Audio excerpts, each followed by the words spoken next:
This is Gloucester and it's this way to the museum. We're going to go have a look. A local museum is here to let the residents of the area know about their history, but also day trippers as well. And it's there to, entertain and inspire and enlighten everyday people, but it's also there for kind of serious research. So whether you've just got a passing interest in history or whether that's your thing and you have great research knowledge about it, there's something in the museum for you.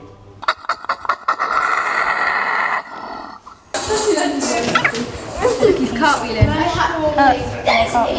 Dara, what's this round the corner?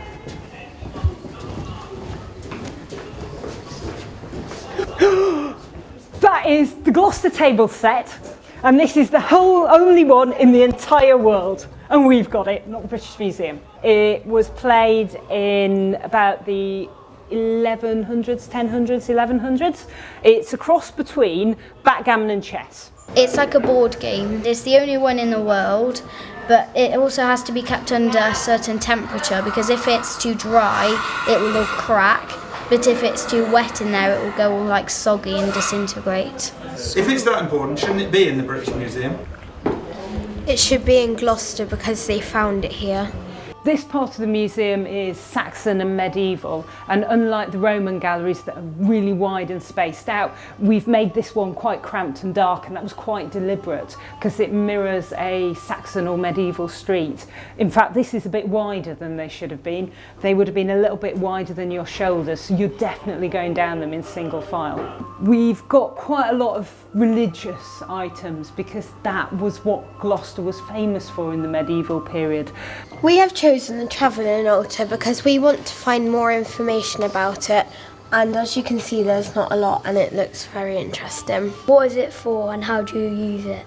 This is a travelling altar. So people in the medieval period would make pilgrimages. It's like a holiday but with a bit of a purpose. So you might go to a sacred place where a miracle had happened, or you might go to see relics. On the way to go and see those relics, obviously you're going to be praying and want to worship, and you need something to do that at. So you have the altar stone, put it down, and then that's like having your church. You can carry your church around with you, much easier than having to carry a whole building. Is it a valuable object? For the person that owned it, that would be a really sacred kind of item. You would pack it away very carefully in your backpack, and you would really, really look after it because that's something you're going to worship at. It's got religious significance, so not so much in monetary value. And although at the time it probably cost a little bit to buy, it wouldn't have been vastly expensive. It's an everyday, ordinary person's object. I would like to know who made this stone. I would like to know as well. We would have no idea. And there's probably no way of finding out either. What do the symbols mean on the sides? Around the sides there are some lettering, and I would imagine it's some holy words or the start of a prayer.